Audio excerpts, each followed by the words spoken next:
Welcome back, guys. It's Mrs. Stewart again, here to talk to you about the rights of citizens, SOL3b. Our First Amendment rights are known as our freedom of religion, assembly, petition, press, and speech. I like to use the acronym RAPS to help me remember what our First Amendment rights are. And let's go ahead and let's take a look at those rights individually. So freedom of religion is the idea that the government can't endorse an official state religion. They can't establish an official state religion or interfere with our exercise or lack of exercise of a religion. And this was actually very important to our founding fathers because they didn't have that freedom in Great Britain. In fact, imagine yourself as a peasant, okay? You work really hard for your Lord. You work about 16-hour days, get paid very, very little, if anything at all. Many times, peasants were permitted to live on the land and to utilize the food that they were able to grow in their small family garden to eat off of. And that was pretty much it. That was the money that they got. And that's where it went to their room and board. So imagine yourself a peasant, okay? Imagine that you worked 16 hours in a field. You walk through the town hall or the town center, and you notice that they're building this huge grand cathedral. And you wonder, why are they building this cathedral? Because they already have a really grand church just down the street. So every day for the next 6 months, you walk past this church, okay? You're hungry, you're tired, maybe you only had bone broth soup for dinner, and maybe you didn't even get that because you needed to feed your kids, and there just wasn't enough food to go around for the entire family. And as you're walking past this church, on your way home from a really long, hard day, a tax collector stops you and says, did you pay your taxes yet? I don't see your name on the list. You need to pay your taxes so we can build this church. So you look in your pockets and you only have 1 shilling to give them. But if you don't give it to them, you might find yourself in jail. And then how are you going to earn more money?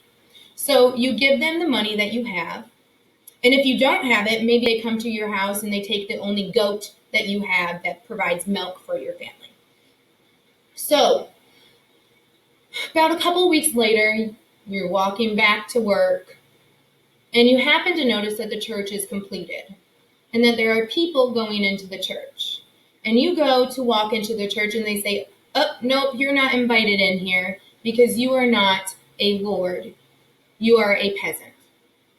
And that's what many of the Great Britons had to go through. They didn't have the enjoyment to be able to utilize the establishments that their money and their taxes were paying for. And they didn't think that was fair. And a lot of times, they didn't even worship the same God or practice the same religion that was being practiced in England anyways. So when our founding fathers gave us the freedom of religion, they wanted to make sure that there was a separation of the state, as you see in this cartoon, so our government, which is what I'm referring to as the state, and the church. They didn't want the church to interfere with the government, and they didn't want the government to interfere with the church. So that is freedom of religion. So let's go ahead and let's take a look at freedom of assembly. And this is the idea that we can come together in groups as long as we are gathering peacefully.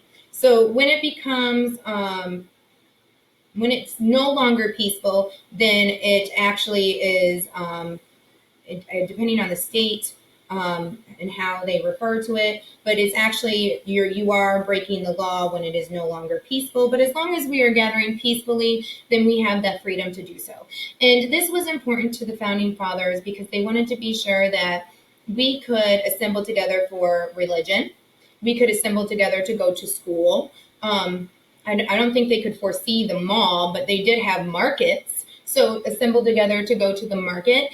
And then lastly, and most importantly, the reason why we have the right to assemble is because we need to be able to get together to petition to ask for change, which actually brings us into our next right, which is the freedom to petition.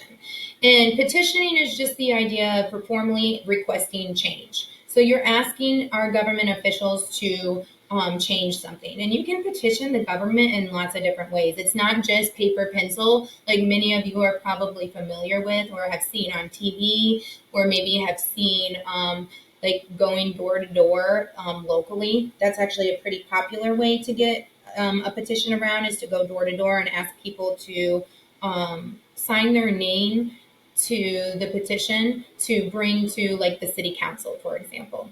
But on the top of the petition, it says what they are trying to change or what requests they have of our government officials. And so when you sign your name to that, you're saying, yes, I agree with this. This is what I want you to look at. But you don't have to just sign a petition to petition the government. You can email them. You can write them. You can talk to them at a town hall meeting. You can even go to websites. Like, for example, every single government official has a website that you can go to contact them. Whitehouse.gov, .gov /petition is another website that you can go to either sign a petition or request a petition. And they will actually, if you meet, I think it's 100,000 signatures, then the Congress, the legislative branch, will actually take a look at it. And not that they'll necessarily take action on it, but they will view your petition to see if it's something that they are willing to discuss in Congress. So that is our freedom of petition. The next is freedom of press, which is the idea that the government cannot censor our press, and that the press has the right to criticize the government. And this is actually important for transparency. So we want to make sure that the government is doing what they're supposed to be doing, and that when they're not, that somebody can be the whistleblower or the watchdog, okay? And when we're talking about press, we just don't mean like the news sources. We're also talking about the internet, radio, television, magazines, newspapers, books. Anything that is used for mass communication is considered press. Now, the media does, when I say media here, now I'm talking about the news sources, you do have to be careful about libel, though. Because when you are reporting, you have to make sure that what you are reporting is factual to your knowledge, and that you've done background checks, and that you have researched the information yourself. One of the most famous situations that always comes up in class is the fact that, or the case with Nick Sandman. I think it was like 2 years ago where this happened. I invite you to look it up if you're not familiar with the case. But Nick Sandman was a high schooler that was confronted by a gentleman who was protesting, and the media took it, spun it the way that the video that was given to them showed it. However, it wasn't. Another video clip showed the other side of it. And he actually is probably like the richest 16-year-old. And I think he's older than that now. But when it happened, he was 16. 16-year-old in the world. Because he is still settling with news stations on this libel or defamation lawsuit. So it is important. The press has the freedom to publish what they want, but you can't post things maliciously and try to defamate someone's character or post untrue facts about someone, because there are laws about that. All right, so the next First Amendment right is the freedom of speech. And that just means that we have the freedom to express ourselves.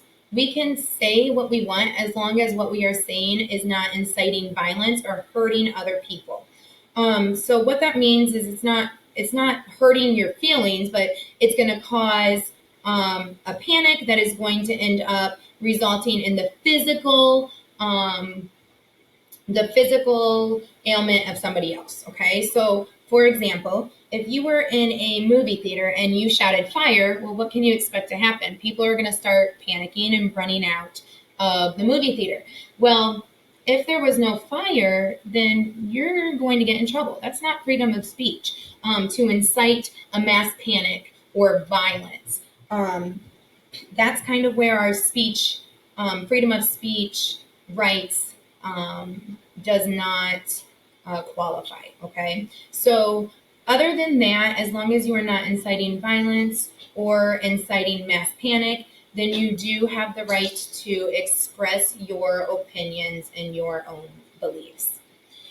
So that is our First Amendment rights, but we do have additional rights as well. And those we've talked about previously in the last video, the due process clauses.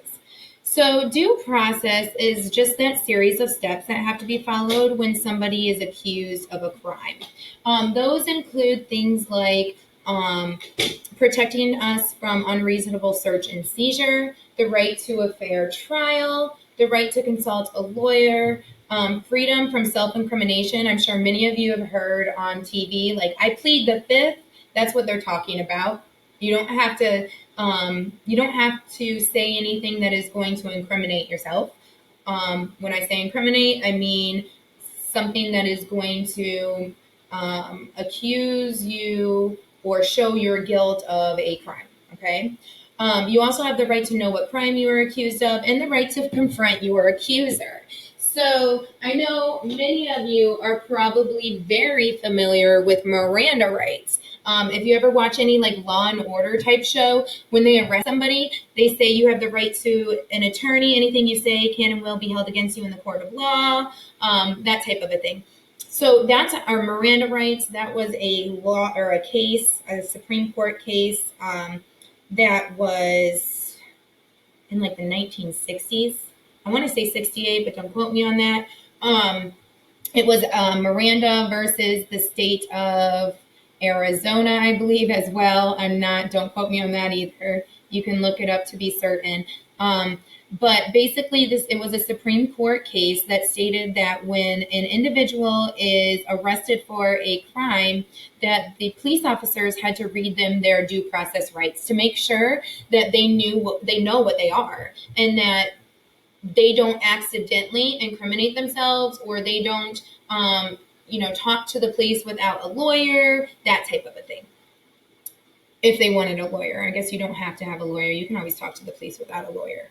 It's not necessarily advisable, but especially if you're guilty. But if you want a lawyer, you have access to that, right?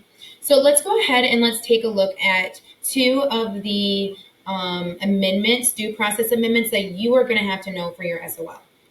So the first one is the Fifth Amendment. And I alluded to this one the last video that I made. The Fifth Amendment protects citizens from being held for committing a crime unless they have been charged by the police. Okay, this is only in reference to the national government. So the Fifth Amendment doesn't apply to our local or state governments. And this is just to make sure that our citizens who are accused of a crime are getting a fair shot at the justice system. Okay. I'm sure some of you, this is actually right here is the actual excerpt from the amendments in the Constitution. And I'm sure some of you have heard the term double jeopardy, which just means that you can't be charged for the same crime twice. Grand jury is a jury of 21 people that views the evidence against somebody who is committed of a serious felony, and they determine if there's enough evidence to proceed with a trial. So you can read this individually, but the biggest thing you're going to have to know is that the Fifth Amendment ensured that the federal government had to follow a series of steps when someone is accused of a crime.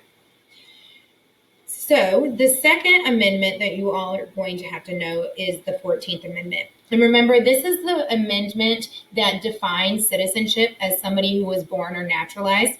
And we actually went ahead and we did talk a little bit about this as well, the due process part of the 14th Amendment. So I'm going to go a little bit more in depth in that with you today. So the 14th Amendment basically takes that Fifth Amendment and it extends it to the state and the local governments. And it says, hey, all the things that the federal government has to do when someone's accused of a crime, now you get to do too.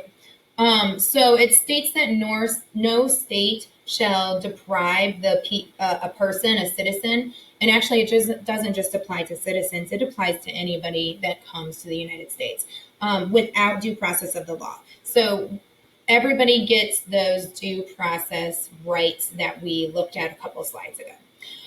All right, so that is all I have for you today. I will be back to discuss the duties and responsibilities of citizens. If you have any questions, please reach out to me. Otherwise, I will see you later.